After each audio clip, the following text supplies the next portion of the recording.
Okay, so we said we have still one topic, the coconut from last week. I can see that you are waiting for it. And then our main topic will be, say, a bit more Eon, like less raw details, but we'll see Rishonim to a question which we've been discussing or mentioning. We didn't discuss it for quite a few weeks. What bracha do we see on blueberries? Or what's the definition of a tree and a shrub? So that's so blueberries. For 2 weeks, you've been waiting to eat blueberries, waiting and sitting in your fridge. I've been making a bracha. So we'll get to it soon. So first about coconuts, since this is the question from last week, and what about the coconut? The coconut juice. Obviously, the coconut itself, you say borei pri ha'etz, right? It grows on a tree, and you say on borei pri ha'etz. What about the liquids? Now, what's the difference between? Why do we have a question here about coconut? We say that on apple juice we say shakol, on orange juice we say shakol. So what's the difference between coconut juice and apple juice? It's separated, right? It grows like it's naturally separated, right? And as you said, you drill a few holes in it, and you can drink the coconut. It's already the Hashem made for us already 3 holes, so you can. One of them is easier to cut. But actually, the natural coconuts, they have. We buy them after they peel most of the hair off. There's another layer of skin, and then a lot of hair. So you do have to work quite a bit until you can reach those 3 holes. Once I saw the coconut from the tree, and I tried bang it, and just didn't break until I realized I really have to peel all the protection.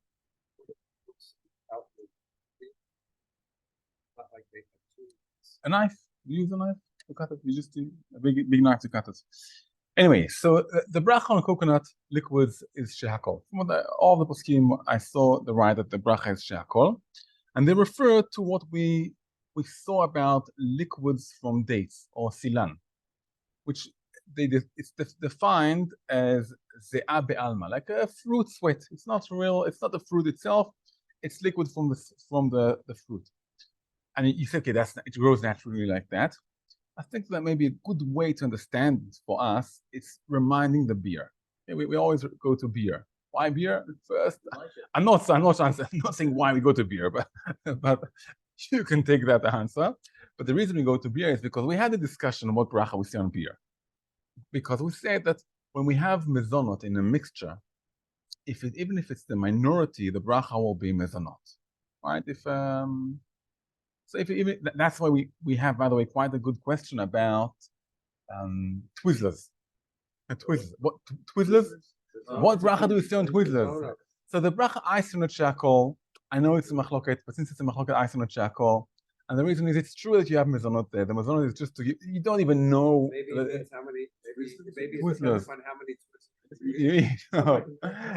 Twizzlers. It's like a gummy, yeah. When someone told me that mezonot, I said it doesn't have any flour inside. It's made out of, I don't know, of some kind of plastic or something like that. But yeah.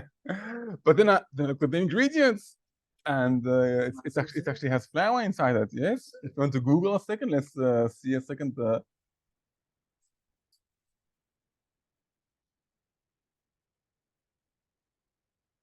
Prisoners.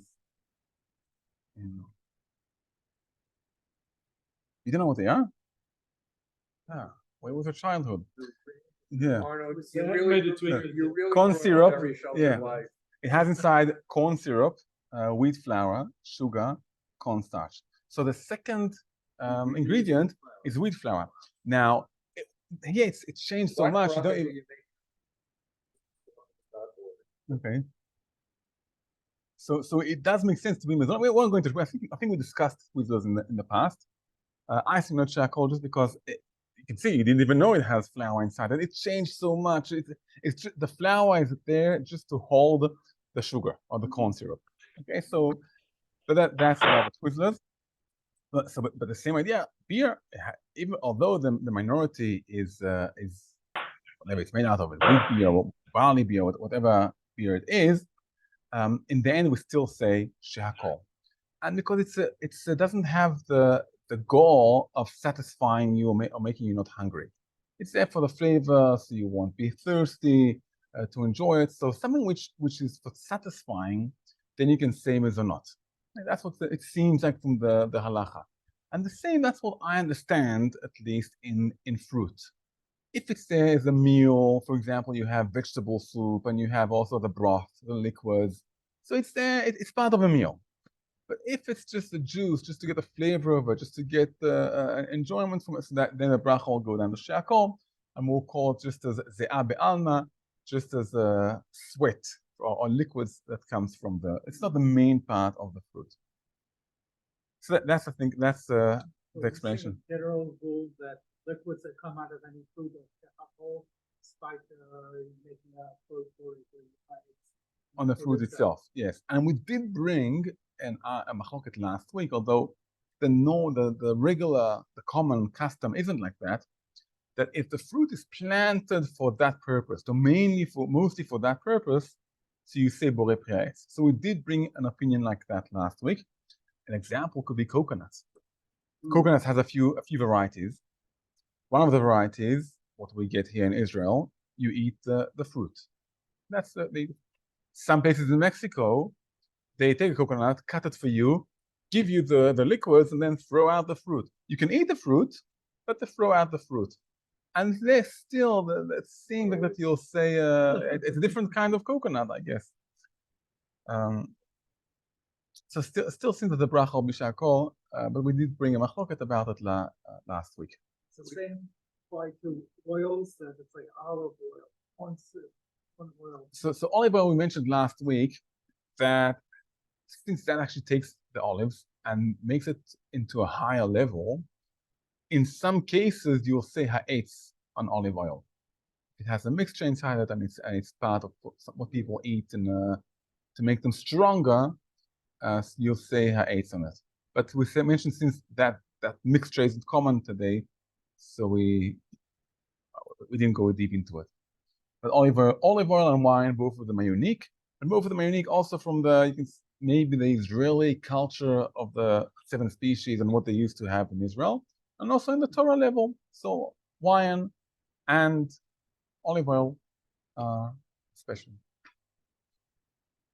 Okay, now to our main topic. Okay, now to our main topic for today, and what is considered a tree? What's considered a tree? So olives, obviously, is considered a tree, right? And bananas, tree. Well, we all know the answer is adama, but the question is, why is it adama? And for banana, it's okay. We know it's adama. We eat bananas all the time. I think we can get them already now all year long. I think when I was a child, we had them only during the winter, but now you can get them the whole time. But then let's go to different questions. Raspberries. Is there a difference in the variety that you buy in the shop, or the ones that you can pick when you go up to the Golan or next to the rivers or next to the creeks? Okay, there might be a difference between them in halacha. What bracha do we say on blueberries? Okay, on all the other berries. So what bracha do we say on them? And it brings even maybe a wider question: is there a problem of, if it's a tree, is there a problem of orla by them? And is there a connection between orla and brachot? Okay, so we really have here a lot of questions. So ready to go into it. It's a sugya and iyun. It's not halacha class. It's a sugya and iyun. We have quite a few definitions of what is defined a tree. If you think it's so simple, eggplant. It's shakol. Chickens lay eggplants. No, it's a plant. Okay, no. But what bracha do it has seeds? What bracha do we say on an eggplant? Adama. That's obvious. Everyone knows eggplant is adama. There are some poskim that eggplant is considered halachically a tree. Not only it's a tree, you aren't allowed to eat eggplant until the plant is 3 years old, like any other tree. And so that's because it's considered a tree. So really the question, is it a tree or a shrub, really covers more I'm not sure to say fruit or vegetables, or more things than what we think. Okay, so that's really the question. I'll just give you another example. Tomato, sorry. Okay. If you go to a hothouse, okay, so if you plant it outside in your garden, it will usually go to half a meter height, and that's it. If you go to a hothouse, they grow the tomatoes for a long time. You can have hydroponics. If it's let's say it's planted in the ground, have you ever seen how tall those plants reach? Easily 5 meters. Okay, so what's the difference between a tomato vine and a grape vine? I mean, okay, so it's true. Tomatoes don't last so long, but so somewhere there, the definition it gets a bit tricky. So that's like, well, how do we define them? So let's try to think together before we go into the poskim. Let's try to think ourselves. What do you think will define a tree from a shrub? What will differentiate between a tree and a shrub?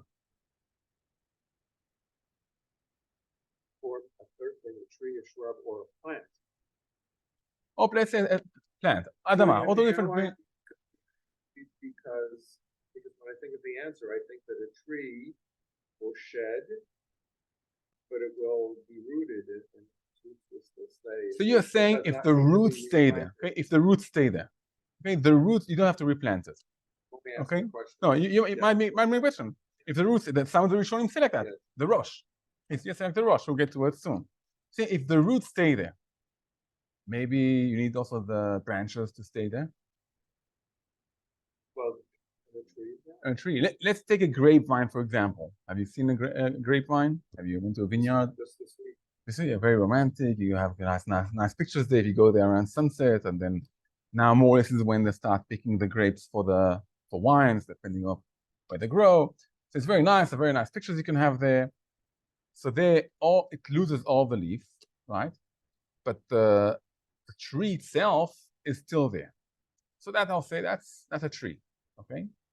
Some of the raspberries, that's what I'm saying, only some of the raspberries, the roots are in the ground. Every year there's new shoots that come out from the ground. Those shoots will be for 1 year without fruit, and then the next year they'll bring fruit, and that's it. And then there's no more fruit from those shoots. The plant is still there, and there'll be more shoots coming out. The shoots themselves are only used for 1 year, one season. So is that a tree? So that's for sure not a tree, right? But the roots are still there. I do not need to plant it again. Okay, that's so the raspberry I plant on just once. I plant the raspberry once, depending on the kind. I plant it once. It can last for more than 10 years. But every year there'll be new shoots coming out. The same with banana. Have you seen banana trees? I think it's too hot and dry and everything for banana trees in Ma'ale Adumim, right? Probably they like heat, but I think it's probably too dry. So have you seen banana trees? Yeah, so there's you usually have the main trunk, and then next to it there'll be new shoots, and each trunk will bring fruit just for 1 year. Yeah, so that's so where do we have a question? If I need to plant the plant every year, for example, tomatoes, cucumbers, so that's obviously a plant, okay? If the branches itself stay from year to year, last from year to year, like olive, grapes, figs, that's for sure a tree. We have a Machlokes Rishonim between Rashi and the Rosh. What about when the roots stay there? And every year there's new branches. Okay, so that's the Machlokes Rishonim between Rashi and the Rosh.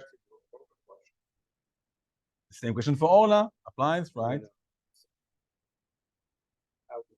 Fine, but the fact that the roots stay in the ground and it's not been planted, I would think that's a great question for Ola too, right? It's a great question. If you look at it as a shrub or a plant,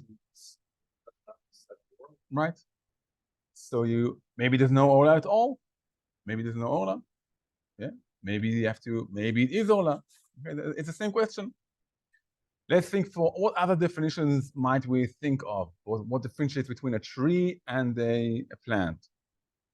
So we said one idea is that to plant it every year from seeds, or okay, they have to plant every year from seeds, or does the branch renew itself every year? So we saw Machlokes Rishonim.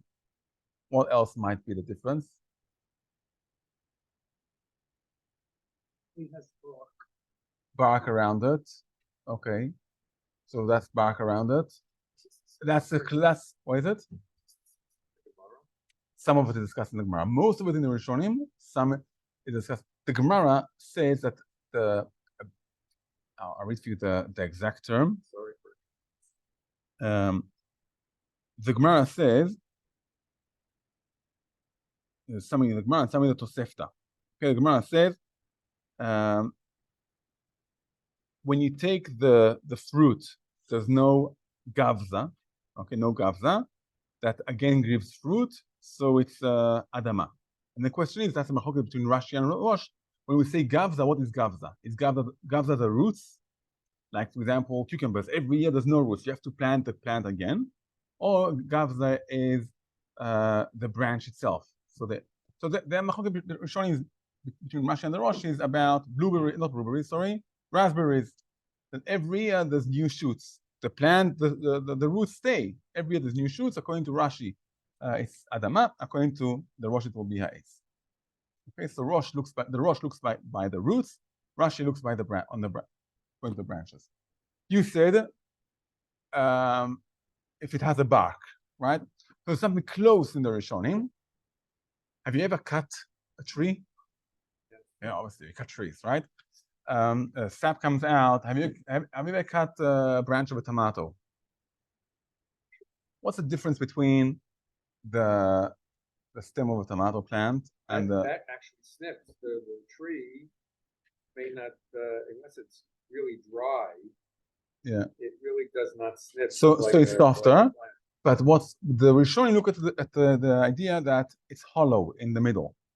If it's hollow in the middle, okay, if you take one of the plants and it's hollow in the middle. A tree usually is not hollow.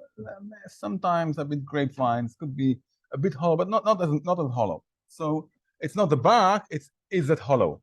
Okay, that's another definition.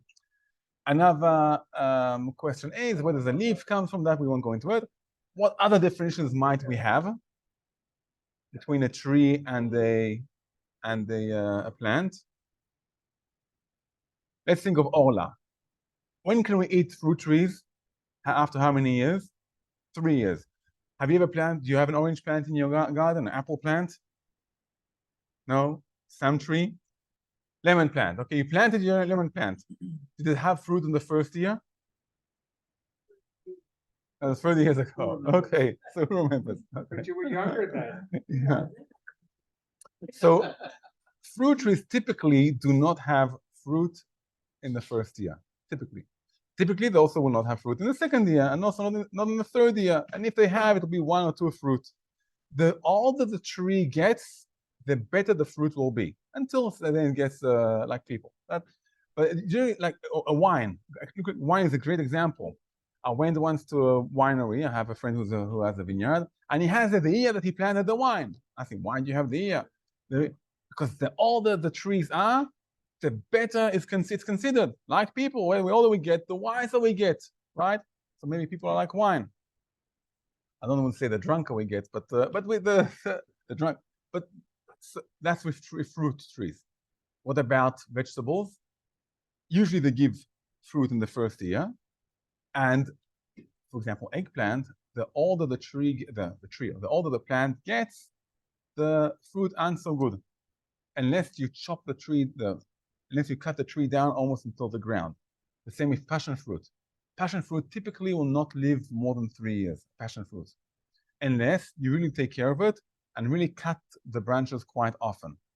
So another definition of trees can be: does it give fruit in the first year? Or no, if it gives fruit in the first year, it leans more towards adama. If it does not give the fruit in the first year, it leans more towards ha'etz.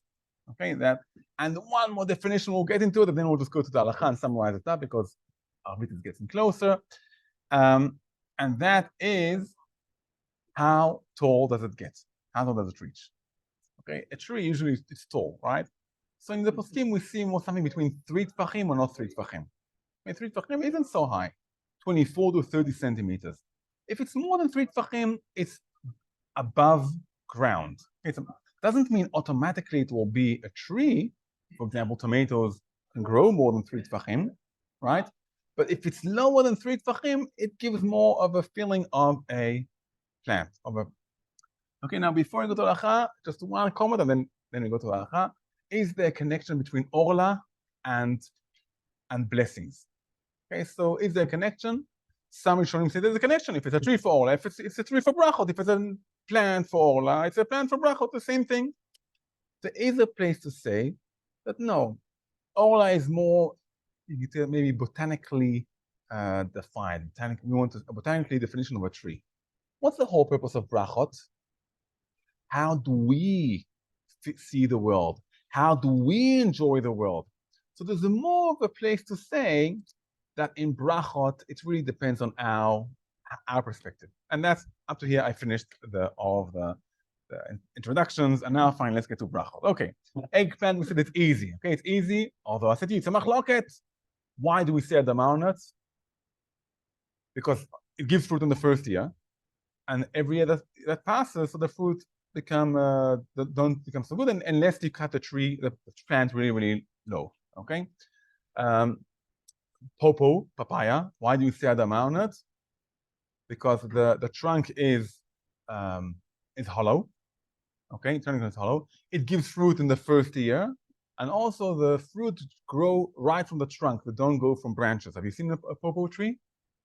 So afterwards, Google how it looks like, and the fruit grow right from the trunk. So it's more like a vegetable. Okay, so that's a popo tree. Raspberries, we say the bracha will be adama. Okay, bracha will be adama. Why? Every year the branch renews. The same way bananas. Bananas every year the branch renews. The main plant will stay there, but it will not give fruit for a second year. Okay, only the new shoots will give branches. What about blueberries? And that's why we did all this question. What about blueberries? So blueberries. Now blueberries, have you seen a blueberry tree? I'm calling it a tree, although it's a shrub. It's quite small, quite short. It's more than 3 tfachim. It's more than 3 tfachim. It's not hollow. It does not typically give fruit in the first year. It doesn't give fruit in the first year. So what should be the bracha? Ha'etz. Okay, I always thought the bracha was adama, and that's the thing. But when I checked it, the bracha is ha'etz because it's more than 3 tfachim, and so all things should be ha'etz. I did see one of the rabbis who wrote, since we think it's a vegetable because we see it as a low plant. We don't really know it's so tall, and we see it, but the bracha really should be ha'etz on blueberries, which is amazing to think about it as a bracha ha'etz. And now let's read the Shulchan Aruch, summarize it. Al tutim hagdelim besne borei pri adama. On berries, okay, grow on a bush, you say borei pri adama. And the Rama explains, as we said, if all the branches die during the winter, like the raspberries, okay, and then you have to have new shoots, although the roots will stay in the ground and they'll keep there from year to year, they'll stay in the ground for 20 years. But since it has every year, it needs to have new branches, new shoots, and the fruit comes from that, that will be borei peri ha'adama. And talking about berries, let's differentiate between the Israeli, to make things a bit more complicated. If you go this season, more or less now, in the summer, to a hike next to water in Israel, you'll see petel. It's a kind of wild raspberry. This petal, okay, this wild raspberry is different than the raspberries you can buy in the shop. What's the difference? Well, first, the fruit isn't so tasty and like other fruit. I'm not talking here about bugs. I'm going here to bugs and worms. Just about bracha. Let's say it's just about the brachot. Some will say the joke, you say shakol on raspberries. There's so many bugs inside that you have to say shakol. But that's not halachah. But the ones that grow wild, the same branches will stay there from year to year. So it's really more like a grapevine. It's more of a tree. The ones you buy from the shop, the ones you maybe know in the States, so are the ones, the special kinds, that special varieties that people grow in the backyard. So there, the branches renew from year. It's like a banana. Every year there's new shoots from the ground. The wild petal that you see next to the water places, so that will be ha'etz. That will be ha'etz because the same branches, the same trunk stays from year to year. Any other vegetables or fruit we didn't mention? Passion fruit. Passion fruit is a machloket between the later Ashkenazi poskim and the late Sephardi poskim, is it a tree or a plant? A big outcome, we have to wait for Shemitah on it. Typically, most of the Sephardi poskim are more lenient and they view it as a shrub because it gives fruit in the first year and it doesn't. Unless you take care of it in special ways, it doesn't last for such a long time. So typically, Sephardim view it as a adama. Ashkenazim view it as an eitz, and many Ashkenazim wait on it orla. You mentioned pineapple. Pineapple. Were you just teasing us? No, I think the pineapple goes on a big tree. But anyway, just to finish the passion fruit. So passion fruit, even if you're an Ashkenaz and you hold it has to have orla, okay, you have to keep orla for it. Although the bracha be adama. Why adama? Brachot, okay, Brachot. If it's a tree, so the bracha should be an eighth, okay. But if I say adama and ha'etz, that's fine or no? Fine, that's really chova, okay. So that's why we see on adama. We have six brachot lakil, and we see on adama. Bracha on pineapple is adama. On pineapple is also adama. I don't know the plant so much, so I don't know botanically to explain to you why. But the bracha on it is adama. Maybe it's also maybe every year it has to renew. I'm not sure why botanically, but the bracha on it is adama. Okay? When we have a question between ha'etz or adama, okay, so the bracha will be adama. Okay, the bracha will be adama, and that summarizes.